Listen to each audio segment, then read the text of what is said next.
the News Channel 5 network. This is MorningLine with Nick Barris.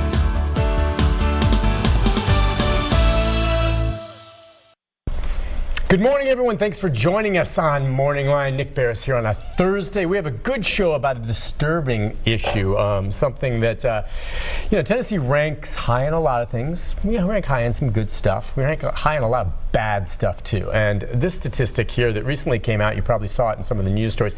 Tennessee ranks 5th in the country, okay, in terms of states, for men murdering women. What is the problem here with this state? And the sad fact is, whether we're 5th, 25th, 50th, or whatever, men murdering women is a problem nationwide. Why does it happen? And more importantly, what can we do to address it, to maybe try to, stop that, as well as what kind of help is out there for people living in dangerous situations and needing assistance before something horrible like that happens. And that's what we're going to talk about this morning. And we can take phone calls from you, too. If you have questions, comments, or God forbid, if you're living in one of these situations, you're invited to join us. 737-7587 is the number.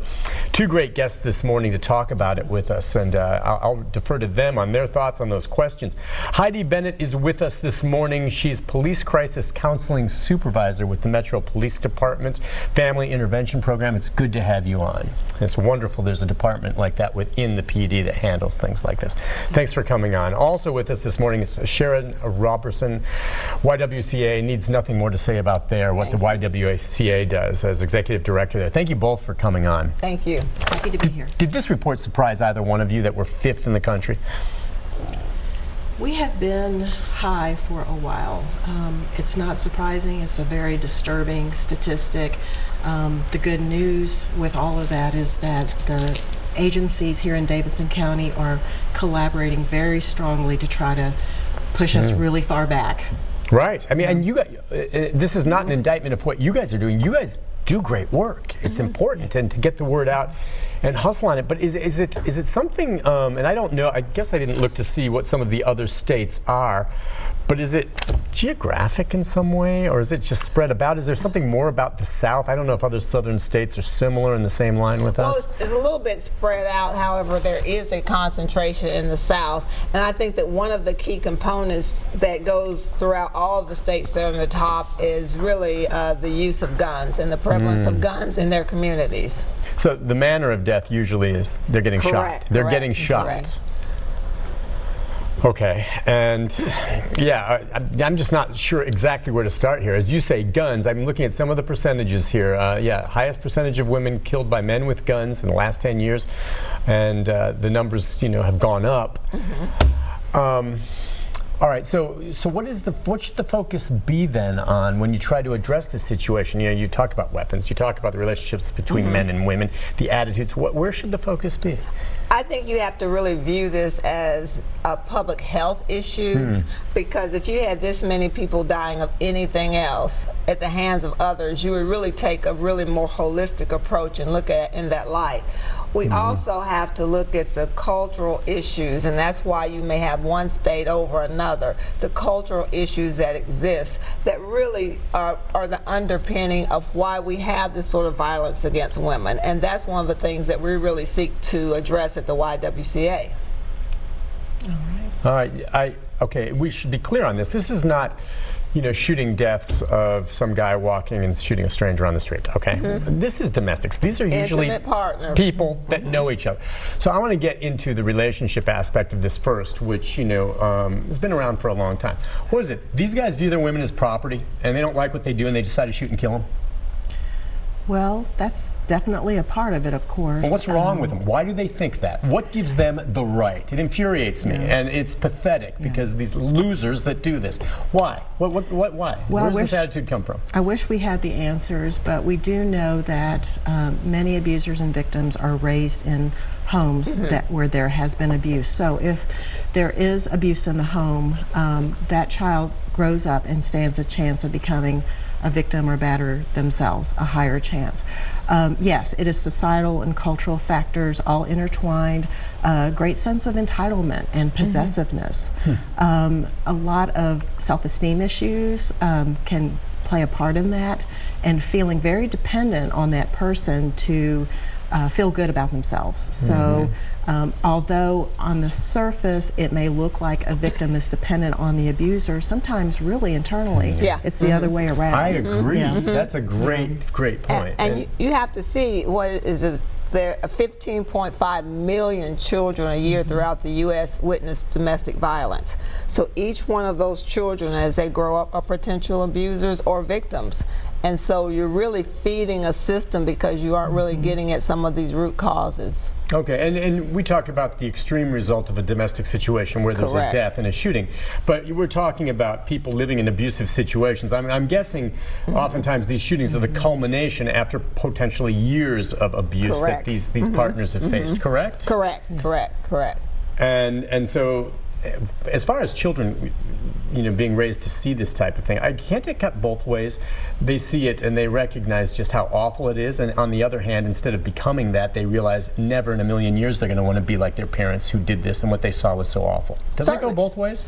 Certainly that could occur, and really some of the best advocates and activists against this sort of behaviors are those individuals who have witnessed it as children. So it can. Okay, and is there a component here? I think all three of us would agree, and you are women who have achieved in your careers and stuff. We see more and more opportunities with women in equal settings, being to the point where I'm glad to see more and more women can say, I don't need you. I can take care of myself. This isn't the old days where you needed some guy to bring home the bacon. Does that tie into this at all, that we see more and more accomplished women with more and more opportunities in society, and guys don't like it? Well, I would say that who knows whether that's a contributing factor. I will say that domestic violence has been around since our, forever. Sure. Before, during, and after. So I cannot say that women's achievements has made this really a worse situation. I will say this, there are a lot of cultural dynamics. We at the YW have a program, A Men Together, and what we do is we don't indict men as part of that program. We engage them in the conversation on how we can change culture that supports violence against women. Because, for instance, the gunshots, the murders are at the top of an iceberg, but underneath are all the statements and ideas about how women are viewed in our society, and they really hold up all of that violence. They support it. Yes. And Heidi, in your experience in handling some of these cases, how often do you see it where it's a case of a woman shoots a man? It's very rare, and in some cases it is self-defense. So by far the majority of the shooting deaths and the shooting incidents are male against female. So is the simple answer to why this happens testosterone? I don't know if it's so much as that. Women? Why don't women kill men? I think that what we addressed in the Men Together program is the culture. Men are brought up to believe that they're valued for certain reasons. You're valued because you do bring home the money. You're valued because you're athletic. You're valued because, all of these factors that you're viewed as,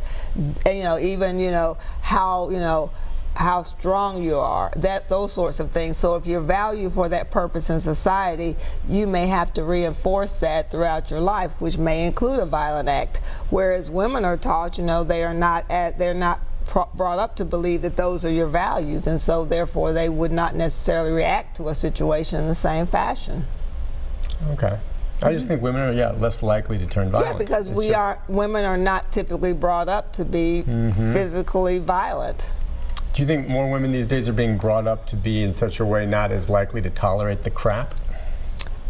I think maybe there is a turn, but I think that's been happening for some time. But I do not want to at all imply that because women take this as something is necessarily wrong with them, other than the circumstance or what they've been made to believe about themselves. Sure, because based on how they're brought up. Correct. Do you have any daughters? Yes. Yes, How about you? I do as well. So I have a son, but I can tell you, and he knows exactly where I stand on that. He, of course, in agreement. But if I had a daughter, she would be taught. Oh yes. Very clearly, you don't depend on any guy. Right. Treat everyone with respect, but you're your own person. Okay, and I assume, is that kind of the message you send to your daughters? Oh yes. But I think that there are many daughters who have heard that message that for whatever reason end up in a situation, because there's a lot of forms of domestic violence. Today we're talking about the most extreme form, actually killing women, but there are a lot of things underneath that. There's the economic, violence, there's psychological violence. In fact, many survivors will tell you those other forms of domestic violence are often harder to get over. Of course, not the murder, but actually the physical forms are easier to get over than the economic and psychological forms. And I don't think we can discount the multi-generational impact of domestic violence in families. So on the surface, we can say, you don't have to take that, you have to be independent. But again, there's a lot of domestic violence that's coming through the generations. And not just domestic violence, there could be neglect, maltreatment of children as well.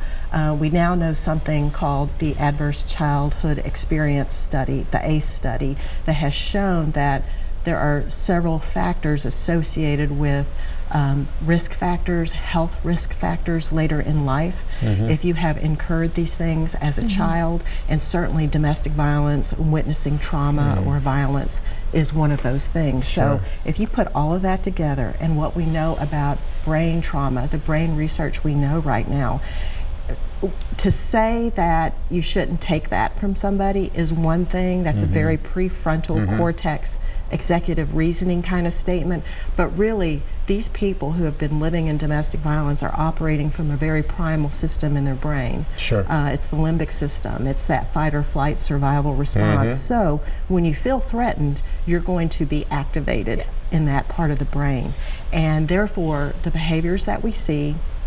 And I don't think we can discount also the social media aspect and what we know about society and society feeling that there's an ability to unveil and unmask our true attitudes about things. I think it's all coalescing together, and I think we are seeing more violence that way. And regardless of whether a woman is independent or not, she's still at risk, because no one, and Sharon and I know this, no one's immune from being involved. And I think some of these women, they're independent Yeah. because they choose to be this way, and the individual recognizes it could be even more at risk. Yes. Because that threat, because they're like, oh, what? You don't need me? And then who knows? Listen, we'll take a break. There's so many aspects to it. And we've got some callers coming in as well, 737-7587. We'll take a break, and we're delving more into this right now. Again, domestic violence, and at the apex of this, Tennessee ranking 5th for men murdering women. I've said this once and I'll say it again. Women don't need men to protect them. They need to be protected from men. We'll take a break. We'll be back with your phone calls right after this.